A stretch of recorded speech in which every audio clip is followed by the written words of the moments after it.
Hello and welcome back. So in the previous lectures, we have learned that how to overload your unary operators with the class members and also the friend method. So in this video lecture, we are going to learn that how you can overload the binary operators. Binary operators, we already discussed the binary operators. There are two operands and one operator. Right? So let's again take the previous code. Let's modify it. So all the code is available. Fine. The link is in the description. So you can download or refer those codes from that stated link. So let's okay.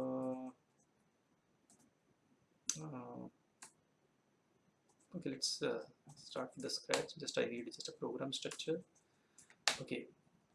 So now here one class having a two data members, fine, a constructor to initialize the values, and here now I'm going to write the before overloading. Let's take a scenario for that.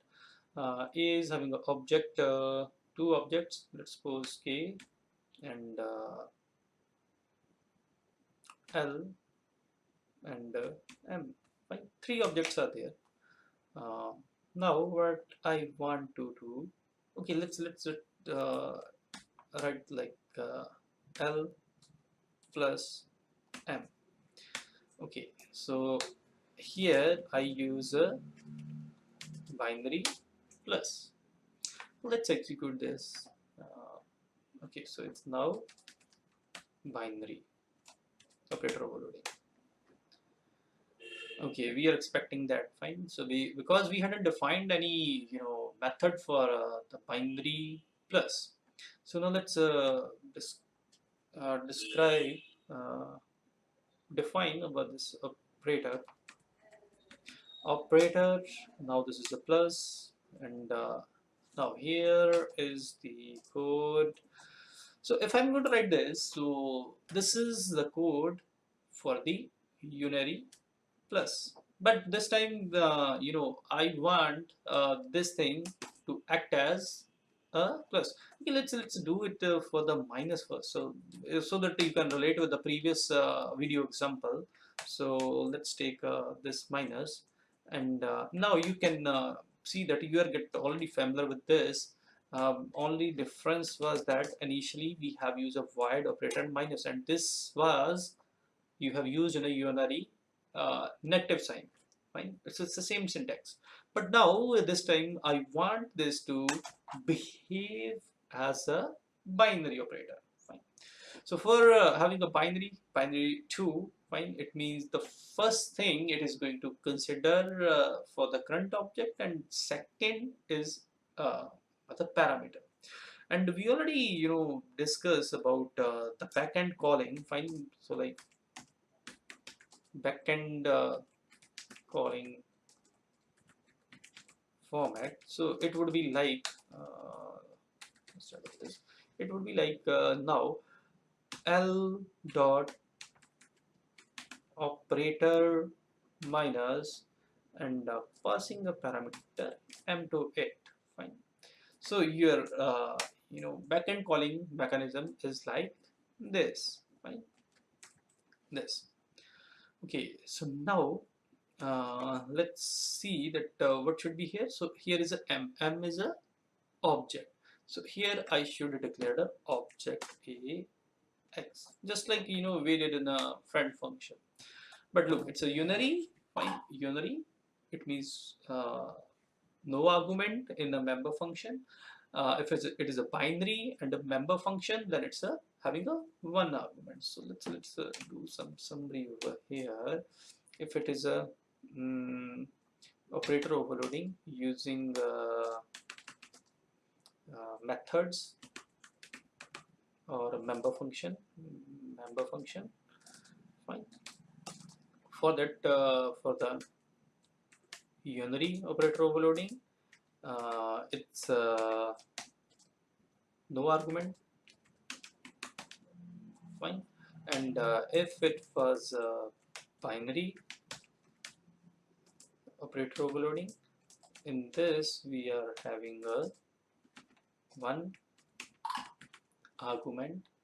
Okay, so now let's do it for, okay, if I'm having a using friend function, or it's a non-member function. Friend function is a non-member function, we already learned that.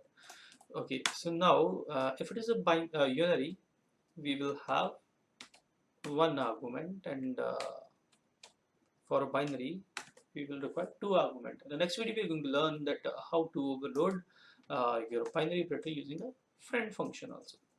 So here, as now you can relate this, that I'm going to make this not an active sign but a subtraction sign. Subtraction will take two arguments, a minus b, two uh, operands, fine. So now it should be binary, and the method I'm using is a member function of a class, so it will take a one argument, fine. So everything is matched. So now let's do a, okay, o dot x, that is equal to minus o dot x, fine. I just negate the sign. Okay, so o dot y equals to minus o dot y, fine. Okay, so now the thing is that if I will write L minus M alone, fine. So let's make this a command. If I will write L minus M, let's see what will happen. It will say that L value required. Okay, fine. Because these are the objects, so this is pretty much fine. But whenever I'm going to write something equal to this, so now here it matters. So now if I'm going to run, it will say no matching for the operator equal to. So now how your assignment operator works, your assignment would be like the left hand side, and you're assigning something right hand side. You're assigning something from the right hand side to the left hand side. Now your this assignment operator will work that if both of the sides are equal, fine. If there is no typecasting, I'm not considering any typecasting, so the both should be for equal type. So now here look, if I will look this L minus M, so L minus M, so I'm going to relate it to this method, and this method is returning me what? A void. It means here till now it's like k equals to y. So that is violating again the characteristics of assignment operator. So what should be here? It should be, if a k is an object, so it would be like object of a class, object of class A, and here should also be the same thing. You will assign the same thing with the assignment operator, fine. So now what should be over here? That should be A. A is your type, fine. So it's now I have to use return, fine, because I have changed the return type of this method, so I have to return something, fine. So if you don't understand, go to my that video in which we have covered the functions.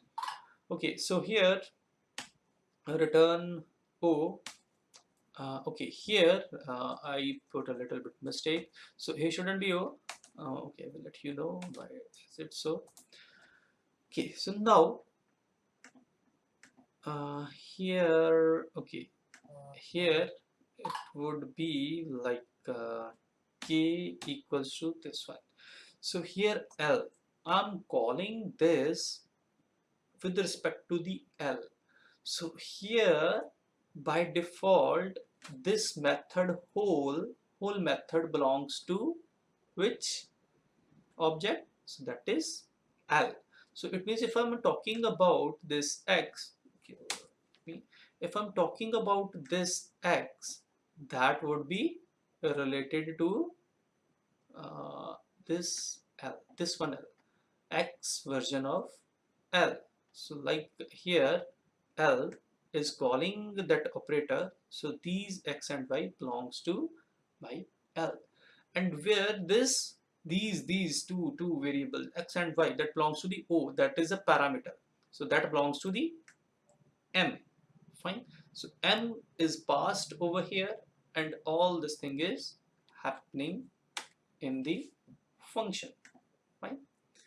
Okay, so again I think we should give a pass by reference, then it will only work. But here, if you're using a pass by reference, you're changing the value of M, you're changing the value of M itself. Uh, okay, so that doesn't matter because you're not changing any O dot X, you're just assessing it. So both way it will work. So let's try the both way.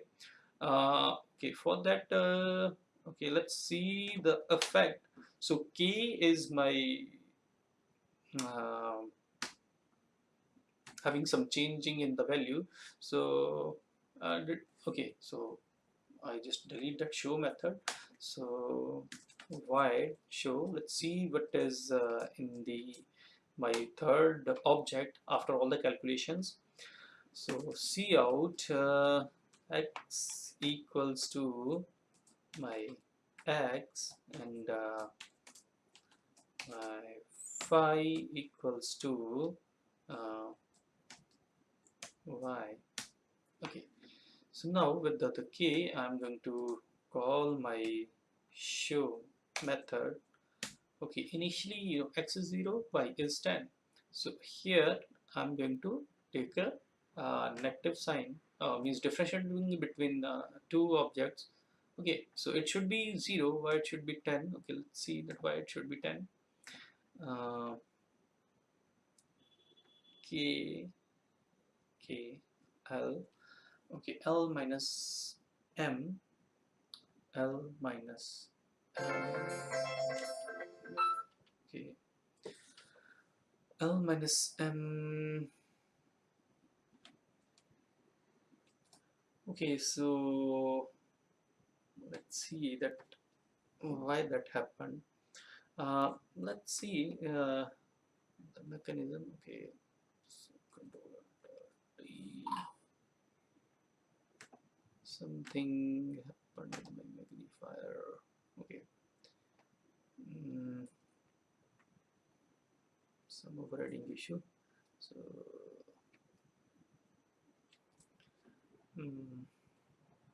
let's take. Okay, fine. So magnifier is gone.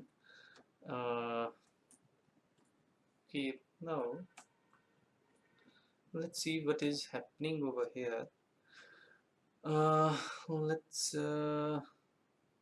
okay, so here my L, so these xy belongs to my L and this O that belongs to M. So what is happening over here?